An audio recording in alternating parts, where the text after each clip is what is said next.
विश्व गुरु हैं साहब हम। एक पेपर ढंग से करा नहीं सकते पर विश्व गुरु हैं हम। आज जो मुद्दा है वो पूरी तरह से शिक्षा को जिस तरह से पहले भगवाकरण किया, तो ये लोग कह रहे हैं कि आरएसएस ने भगवाकरण कर दिया, ये कर दिया। आपने जो 70 साल तक मुस्लिमकरण किया था, आप जो मुसलमानों के समर्थन में जाते थे, पूरी की पूरी जो एजुकेशन सिस्टम के ऊपर जो कमान है वो आरएसएस और बीजेपी के तमाम भ्रष्ट लोगों ने कब्जा कर लिया है। सर मैं बहुत देर से सोच के बैठा था कि मैं आपसे एक क्वेश्चन करूंगा, बट जब आपने आरएसएस का नाम लिया तो मेरा ना माइंड चेंज हो गया कि यहाँ भी आप राजनीति करेंगे। मैं आपसे एक चीज पूछना चाहता हूँ, आरएसएस की फुल फॉर्म के अलावा कुछ और बता सकते हैं आरएसएस के बारे में? गजब बेइज्जती है। हम तो सब झूठे हैं, हम तो सब झूठे हैं। आप सच्चे हैं, कांग्रेस सच्ची है, नस्लवादी सच्ची है। आप तब से ये बोल रहे हैं कि धर्मेंद्र प्रधान जी का इस्तीफा लीजिए, धर्मेंद्र प्रधान जी का इस्तीफा लीजिए, लेकिन आप ये बताइए इस बात की क्या गारंटी है कि उनके इस्तीफा लेने से पेपर लीक होना बंद हो जाएंगे या किसी नए शिक्षा मंत्री के आने से पेपर लीक बंद हो जाएगा? बिल्कुल ठीक कह रहे हैं बेटा आप। धर्मेंद्र प्रधान का इस्तीफा बिल्कुल नहीं होना चाहिए, पाकिस्तान के एजुकेशन मिनिस्टर का इस्तीफा होना चाहिए। सर देश के युवाओं को सवाल को मैनिपुलेट मत कीजिए। मेरा सवाल है, मैं आपसे पहले इस्तीफा मांगूंगी, लेकिन इस बात की क्या गारंटी है कि उनके इस्तीफा देने से आगे कोई पेपर लीक नहीं होगा? अब इनसे मत भिड़िए ना, इनसे मत भिड़िए, जवाब दीजिए। ठीक है, ये सारे भाजपाई बैठा रखे हैं क्या आज तक वालों ने? क्या बोला तूने? ये सारे भाजपाई बैठा रखे हैं क्या आज तक वालों ने? लो बस हवा निकल गई। चलिए शुरू करते हैं। आलोक जी, अब आप मोर्चा संभालिए विपक्ष की तरफ से। क्या भूमिका आप लोग निभा सकते हैं ताकि इन बच्चों के साथ जो बीच मझधार में लटके हुए हैं इंसाफ हो? देखिए मुझे लगता है कि इस मुद्दे पे राजनीति नहीं होनी चाहिए। बीजेपी के प्रवक्ता ने कहा राजनीति तो मेलोडी पे होनी चाहिए, इस मुद्दे पे कोई राजनीति नहीं होनी चाहिए। जिम्मेदार कोई नहीं है। पंडित नेहरू जी चले गए, मैं तो धन्यवाद करूंगा सर झुका के पंडित नेहरू जी का इन्होंने नाम नहीं लिया कि वो जिम्मेदार थे। गजब टोपीबाज आदमी हो। सबका साथ और सबका विनाश, ना पढ़ूंगा और ना किसी को पढ़ने दूंगा। विश्व गुरु हैं साहब हम। एक पेपर ढंग से करा नहीं सकते पर विश्व गुरु हैं हम। मेलोडी बांटते घूम रहे हैं पूरे विश्व के अंदर। कारण क्या है कि एजुकेशन सिस्टम को इन्होंने पूरी तरह से, जो इनएफिशिएंट लोग हैं, नॉन कैपेबल लोग हैं, केवल आरएसएस और बीजेपी की बैकिंग होनी चाहिए, अंधभक्त होने चाहिए, और कोई सवाल उठाए तो उसको पाकिस्तानी कह दो, उसको देशद्रोही कह दो, उसको जॉर्ज सोरोस का एजेंट कह दो, उसको डीप स्टेट कह दो।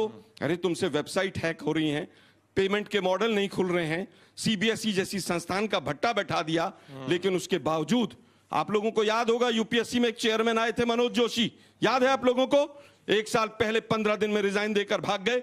एसएससी हो, यूपीएससी हो, सबका पूरा इन्होंने पूरी तरह से बेड़ा गर्क कर दिया। आज जो मुद्दा है वो पूरी तरह से शिक्षा को जिस तरह से पहले भगवाकरण किया और आज भाजपा और आरएसएस के इनकैपेबल लोगों को पूरी तरह से सरेंडर कर दिया। मेरे से दुगना समय बोला, ये राजनीति करना चाहते, मैं राजनीतिकरण नहीं करने दूंगा पर सत्य सत्य रखूंगा। 2006 में एम्स का पेपर लीक होता है, कांग्रेस की सरकार होती है, कोई एक्शन नहीं लेता, किसी को जिम्मेदार नहीं करती। 2007 के अंदर आईसीएआई का पेपर लीक होता है, कांग्रेस की सरकार किसी पे एक्शन नहीं लेती, किसी को जिम्मेदार नहीं ठहराती। क्लैट का पेपर 2009 के अंदर लीक होता है, कांग्रेस की सरकार होती है, किसी पे जिम्मेदारी नहीं ठहराती है। AIEEE का पेपर 2011 के अंदर लीक होता है, कांग्रेस के लोग पाए जाते हैं, बाइजक बरी हो जाते हैं। एसएससी का पेपर 2013 के अंदर लीक होता है, एक भी व्यक्ति नहीं जाता है। 70 सालों तक कांग्रेस की सरकार थी, पेपर लीक के ऊपर आप सब स्टूडेंट्स हैं।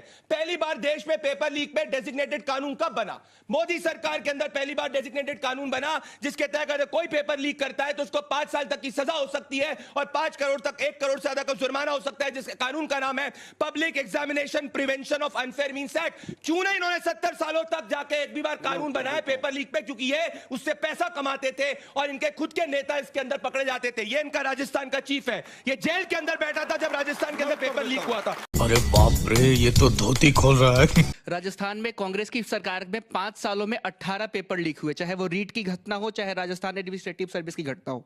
अभी एनएसयूआई के जो राष्ट्रीय अध्यक्ष है विनोद जाखड़ जी 2015 में अपनी जगह किसी और को पेपर बैठाया था। जयपुर गांधीनगर थाने में यह मामला भी दर्ज है, वो उसके लिए जेल भी रहे थे। तो आप ये देख लीजिए कि पेपर लीक करने वालों को और अपनी जगह दूसरे एग्जाम में बैठाने वालों को ये कांग्रेस ही जवाब दे रही है ना उनको। शाबाश बेटा। आरएसएस का कोई मतलब नहीं है एजुकेशन का। पूरी की पूरी जो एजुकेशन सिस्टम के ऊपर जो कमान है वो आरएसएस और बीजेपी के तमाम भ्रष्ट लोगों ने कब्जा कर लिया है। अरे माफिया पूरे गिरोह भाजपा के और आरएसएस के लोग हैं। रुक तेरे को बात। सर मैं बहुत देर से सोच के बैठा था कि मैं आपसे क्वेश्चन करूंगा, बट जब आपने आरएसएस का नाम लिया तो मेरा ना माइंड चेंज हो गया कि यहाँ भी आप राजनीति करेंगे। मैं आपसे एक चीज पूछना चाहता हूँ, आरएसएस की फुल फॉर्म के अलावा कुछ और बता सकते हैं आरएसएस के बारे में? आरएसएस का एक एक प्रचारक एक एक स्वयं सेवक अपनी पूरी जिंदगी लगा देता है। एक एक प्रचारक अपना घर बार, माँ बाप बहन सबको छोड़ के आता है अपनी देश सेवा के लिए, और आप यहाँ पर भी आके राजनीति कर रहे हो। मैं चाहता था कि मैं प्रदीप जी से क्वेश्चन पूछूं, पर यहाँ पर भी आप आके राजनीति कर रहे हो सर। ये आपकी राजनीति कब तक चलेगी? आरएसएस वो संगठन है जिसने आज तक अपना रजिस्ट्रेशन नहीं कराया है। आरएसएस वो संगठन है जो अंग्रेजों की मुखबरी करता था। झूठ। आरएसएस वो संगठन है जिसने कांग्रेसी जो भ्रष्टाचारी जो ब्रिटिशर्स की मुखबरी करते थे, जिसको बनाने वाला ब्रिटिशर था, उसको एक्सपोज किया। आरएसएस वो संगठन है जिसने प्रभु श्री राम का मंदिर अयोध्या के अंदर बनाने के लिए 70 सालों तक संघर्ष करा। ये इनकी सच्चाई है। ये अर्बन नक्सली ये अपने आप को एक्सपोज कर रहे हैं, ये अपने आप को एक्सपोज कर रहे हैं। एक्सपोज हो गए अब नीचे तक एक्सपोज। सवाल सुनिए प्लीज। आरएसएस मैंने कहा था मुझे पहले आलोक जी, हाफिज सईद की गुलामी करने वाले लोग, हिंदू आलोक जी, कहने वाले लोग, ये इनकी सच्चाई है। आलोक जी, इसीलिए मैंने कहा था सवाल सुन लीजिए बच्चों के बीच में होगा। हल्ला नहीं, हल्ला नहीं। मुस्लिम लीग इंडियन यूनियन मुस्लिम, मैं ये शो नहीं, एक सेकंड एक सेकंड, मैं ये शो हाईजैक नहीं होने दूंगी। देखो जी, मैं तो ये कहना चाहता हूँ कि जिस तरह से ये पेपर की बात हो रही है एग्जाम लीक की, तो गवर्नमेंट कर रही है ना, उसके ऊपर एक्शन ले रही है गवर्नमेंट भी। एकदम से गवर्नमेंट को क्या करते हैं sir? I am gold Smith jewellery का। तो मैं ये कहना चाहता हूँ उस विषय के ऊपर आए ना, उसके बारे में बात करें। अब किसी भी विषय को लेकर कोई मान लो आत्महत्या कर लेता है, या कोई जिंदगी में हमारे साथ भी तो बहुत मुश्किलें आई होंगी, तो ये बात थोड़ी है कि आप एक उसके लिए हमें दुख है जिस बच्चे ने भी करा, बच्चों ने तैयारी करी, उनको लगता है अभी सिद्ध तो नहीं हो गया ना, ये लीक हो गया है, सिद्ध तो नहीं हुआ ना, उसके लिए कोर्ट बात कर रही है, कोर्ट पे चल रही है ना बात। तो ये लोग कह रहे हैं कि जी आरएसएस ने भगवाकरण कर दिया, ये कर दिया। आपने जो 70 साल तक मुस्लिमकरण किया था, आप जो मुसलमानों के समर्थन में जाते थे, आपने हमारे मंदिरों की कभी रक्षा नहीं करी। क्या बात है सर, क्या बात है सर। एक साथ सर, बच्ची का भी सवाल लेने दीजिए, उसके बाद आप लोग लड़ते रहिए। अंजना मैम, मेरा सवाल वरुण चौधरी जी से है कि हिमाचल प्रदेश में वर्तमान में सुखविंदर सिंह सुक्खू जी की सरकार है और कांग्रेस की सरकार है, और कांग्रेस की सरकार में HPSSC का एग्जाम लीक होता है और पूरा का पूरा एग्जाम डिसॉल्व कर दिया जाता है। उसके लिए NSCUI हिमाचल के अंदर कोई एग्जाम लीक नहीं, आप बताइए कि लीक हो, दिखाइए। ना कर्नाटक में, ना हिमाचल में, ना तेलंगाना में, तीनों सरकारों में एक भी पेपर तेलंगाना, हिमाचल, राजस्थान, तीनों जगह। राजस्थान में जब हुआ था, हमने सख्त कानून बनाया और पूरे देश में यहाँ पढ़े लिखे बच्चे कानून बना देते हैं, आप कानून बना देते हैं। 2022 में जैसे कांग्रेस की सरकार आई, पेपर लीक हुआ है। झूठ बोल रही है, आप एनडीए को खेलते हैं, आप एनडीए को खेलते हैं, पर आप कभी भी आप एनडीए को खेलते हैं, पर आप अपनी सरकार के लिए। अरे हम तो सब झूठ हैं, हम तो सब झूठे हैं। आप सच्चे हैं, कांग्रेस सच्ची है, NSCUI सच्ची है, पर आप लोग अपने आप को नहीं खेलते कभी। आप क्यों अपने लिए सवाल उठाते? राजस्थान में रीट का एग्जाम, सुनो मेरी बात, छात्र नीति की बात बताता हूं, झूठ बोल रहा है, पेपर लीक नहीं हुआ है, गैर सरकार। हमारे यहाँ ऐसा ही होता है। मेरा सवाल ये है कि जब बच्चों से ऑनेस्टी की उम्मीद की जाती है, तो एजुकेशन अथॉरिटीज से की अकाउंटेबिलिटी कैसे इंश्योर की जाएगी? जोर से ताली बजाइए इस पर। बच्चों की ऐसी चेकिंग करते हैं, कपड़े, चप्पल, सब कुछ देखते हैं, और एक टीचर आराम से आता है, सारा क्वेश्चंस लिखता है उंगली से। ये आपको आरएसएस के बच्चे लग रहे थे सर? इसीलिए मैं कहती हूँ सर, मत कीजिए। जो लोग ग्रुप के थे वो मैंने कहा, अपने अपने सबके अपने व्यू पॉइंट्स होते हैं ना।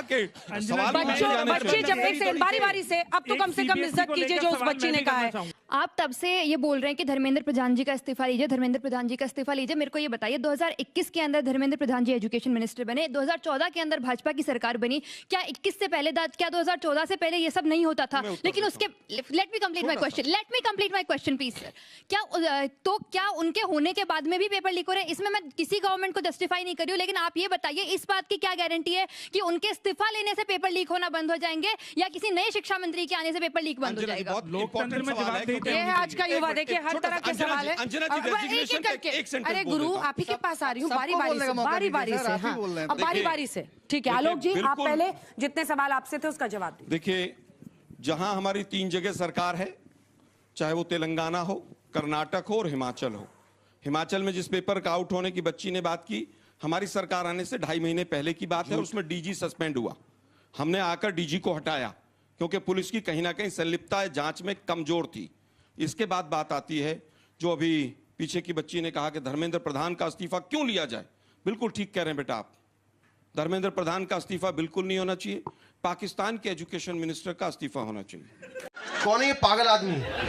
आप बिल्कुल ठीक कह रहे हैं बेटा, मैं आपसे सहमत देने का ये तरीका नहीं। बिल्कुल मैं सहमत हूं आपकी बात से। इतनी शर्म की बात है, अगर नेपाल के इतनी शर्म की अगर बात आप है, नेपाल के प्रधानमंत्री को अरेस्ट कर लेंगे, ये देशद्रोही लोग हैं। भाजपाई लोग इधर आइए, नीचे आइए, नीचे आइए, आराम से, आराम से। वो अपना पक्ष रखते हैं, आप बैठिए, ये बच्चों को बात कांग्रेस करने अर्बन दीजिए, नक्सली है, इस बच्चों को देश बात के युवा को गाली देते हैं, इस देश के युवा को मुखार बनाते हैं। मैनिपुलेट मत कीजिए, मेरा सवाल है, मैं आपसे पहले इस्तीफा मांगूंगी, लेकिन इस बात की क्या गारंटी है कि उनके इस्तीफा देने से आगे कोई पेपर लीक नहीं होगा? क्या उनसे पहले कोई शिक्षा मंत्री नहीं था? कही बेटा आपने गारंटी। एक मिनट ठीक है, अब इनसे मत भिड़िए ना, इनसे मत भिड़िए, जवाब दीजिए। ठीक है, अब हो गया, अब गुस्सा नहीं बैठिए। छात्रों को अंजना जी शर्म आनी बहुत चाहिए। अच्छा सवाल है, ये कांग्रेस की सोच है, इसका विरोध होना चाहिए। मैं फिर कहूंगा, आप हमसे 1000 सवाल अरे भाई पूछिए, सुनिए ना, हम कभी भी हमारे से गजब सवाल बात है पूछने भाई, वाले के साथ नहीं करेंगे। गजब बात है भाई। कैसे कर रहे हैं नहीं? अरे कैसे सवाल अपमान मुझसे कर रहे हैं उत्तर देश देने के दो ना युवा भाई, का? इतनी बौखलाहट क्यों है? कैसे जवाब कर रहे हैं? देखिए मैं समझता हूँ बेटा, बिल्कुल आपने ये सारे भाजपाई बैठा रखे हैं क्या आज तक वालों ने? क्या बोला तूने? ये सारे भाजपाई बैठा रखे हैं क्या आज तक वालों ने? लो बस हवा।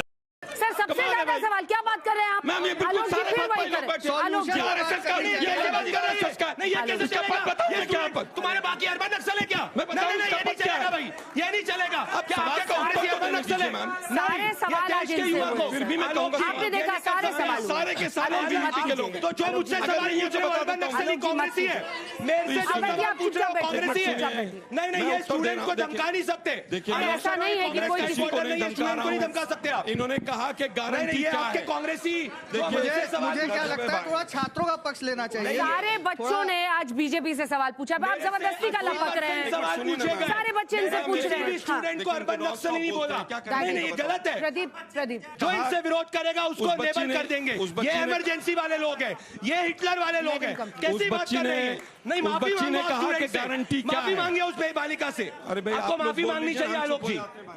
नहीं, नहीं, चले इन्हीं को बोलने नहीं देते, ये डिबेट कर लें। वापस से देखिए, वापस से जो ऑडियंस है उसका मजाक उड़ा रहे हैं। आपसे आपसे सबसे ज्यादा प्रश्न है तो मैं पूछ रहा हूँ ना, तो मैं एक जवाब बार दूंगा। आप उसका जवाब। पर सर अब बच्ची से मत उलझिए ना, मैं भी चाह रही हूँ बच्ची से आप नहीं उत्तर उलझ दें। रहा हूँ। बच्ची से मत उलझिए, बच्ची उसने से अपनी नहीं बात उलझ कही रहा है। हूँ।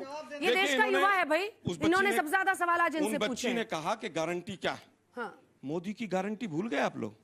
देखिए अब फिर पॉलिटिक्स रोज मोदी की नहीं तो राजनीति क्या मेलोडी पे करें? बच्चों पे भी अरे कम राजनीति से कम नहीं उस पे करें तो किस पे करोगे, करेंगे? मैं खालिद पे मत करो। मैं बिल्कुल राजनीति करूंगा, क्योंकि मेरा विपक्ष में होने का मेरा अधिकार है कि अगर पेपर लीक होगा तो मैं सवाल उठाऊंगा, और मैं जरूर उठाऊंगा। मैं भाजपाइयों से और संघियों से नहीं डरूंगा।